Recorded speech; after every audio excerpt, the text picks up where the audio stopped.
Now, it's the best time of the year for a guy like me. We're in the NBA playoffs. And one thing I love about the NBA playoffs is that we see it become a completely different sport. We see these arenas become a lot more chaotic.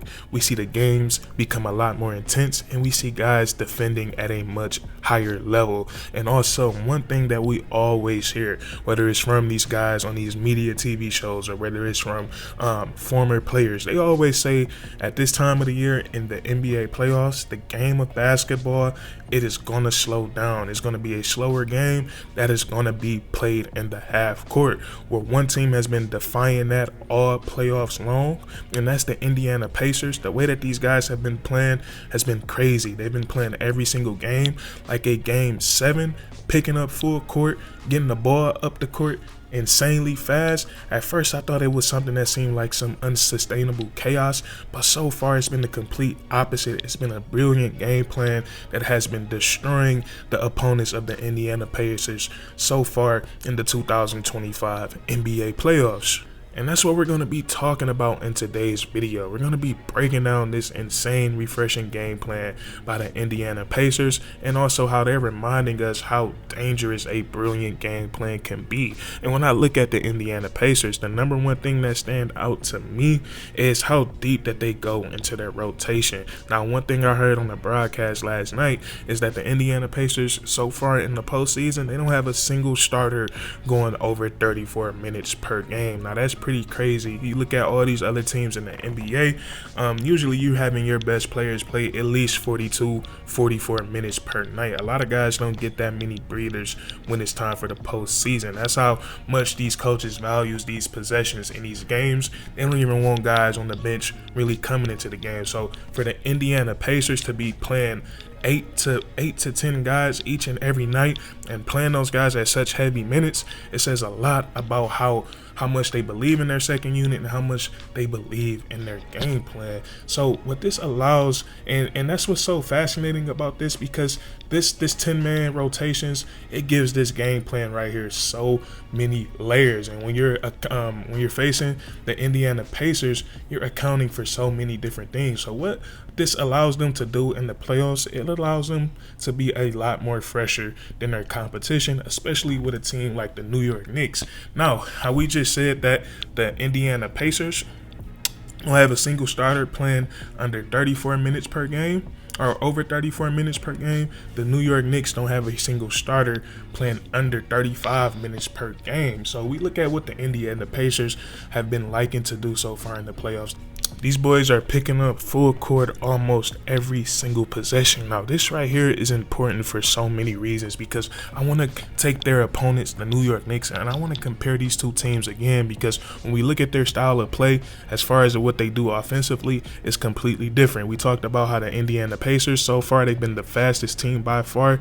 In the playoffs, they love to get up and down. And the New York Knicks, they're the complete opposite, and they love to play in the half court. They like to take things slow, bring the ball up slowly. And you watched that game last night, like the final score was 135 to both teams was in the 130s, and that is not what you ever see in playoff basketball. That was crazy. But what we seen happen is that the New York Knicks, they got tricked into playing into the Indiana Pacers style of play, because when you're constantly, and they're putting like real pressure on these ball handlers, they look like high school and NCAA the way that they're full court pressing. When you're getting full court press like that and they're really making you work to get up the court, you have no choice but to speed up to get that ball over half court. And when they're making you work in the back court, it's also running out the shot clock. So when you get across half court, there's already time being burned out into the shot clock. So you have to go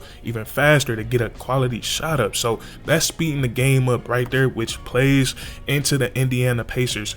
It plays into their hands. And like I said, there's so many layers. And when this is happening with a team like the New York Knicks, and that's what we seen when it came to the fourth quarter, and when they were coming down the stretch, the New York Knicks, they seemed a little gassed, and it seemed like they didn't have their legs under them. And the Indiana Pacers, they look like the much fresher team. So that full court pressing all game, and when they have fresh bodies coming in and out, when they have TJ McConnell doing it, and they have Nembhard doing it, and they have Benedict Mathurin doing it, and Aaron Nesmith doing it, that's going to wear you down when you have the New York Knicks playing 5, 6, 7 guys and playing all of these guys at such heavy minutes. And sorry if I started to stagger there. I'm recording off my phone and I forgot to put it on D&D, and I got a notification. It kind of distracted me. But that right there, the full court press, it opens up a lot for the Indiana Pacers.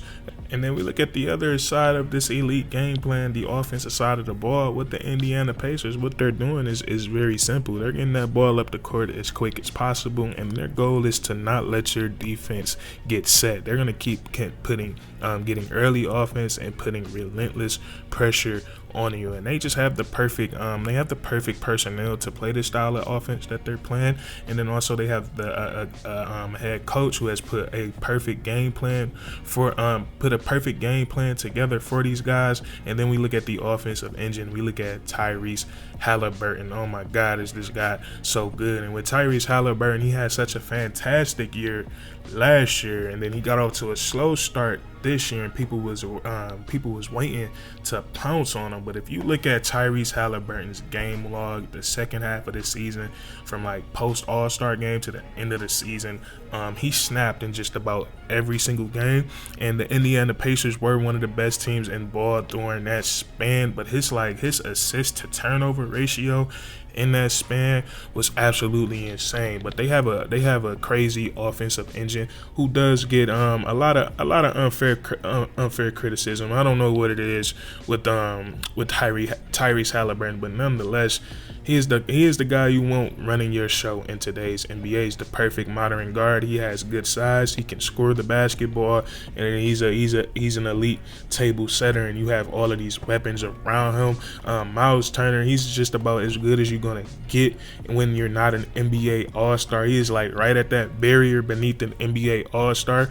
A really solid starting center. He has an athletic wing and Pascal Siakam, who can score without the basketball, score with the basketball. And then they just have a collection of elite role players. When we look at Andrew Nembhard, combo guard. When we look at TJ McConnell, elite defender, elite table setter. He's leading the playoffs and assists off the bench in this postseason. When we look at Obi Toppin, another athletic forward. When we look at Thomas Bryant, they just have so many guys that they can go to that can put the ball in the basket, and all of them has brought into this. They've all brought into this by committee system that Coach Rick Carlisle has put together. So huge props to him. He's really invented himself with the Indiana Pacers. Him and Tyrese Haliburton, since they become a partnership, they've been putting together some pretty historic offensive outings. So that's good to see for the Indiana Pacers, and they've definitely been making these playoffs more exciting. Seeing Tyrese Haliburton do the Reggie Miller, do the choke sign, pointing at Spike Lee, like that was crazy. So I feel like this is how the basketball was feeling back in those days when those iconic moments were being created. But that's going to be a special night that a lot of people remember. Like, those boys were down 14 with 14 with 2 minutes left to go in the ball game and figured out a way to win. So it's definitely done spiced up this series. Those Knicks fans are going to be pretty mad in the Garden in that next game. So I can't wait to see how the Indiana Pacers, if they can go in and steal game 2, that'll be insane. So, but let me know what you think about this game plan in the comment section. Did you think this was something that could work when you first seen it in round 1 of the playoffs?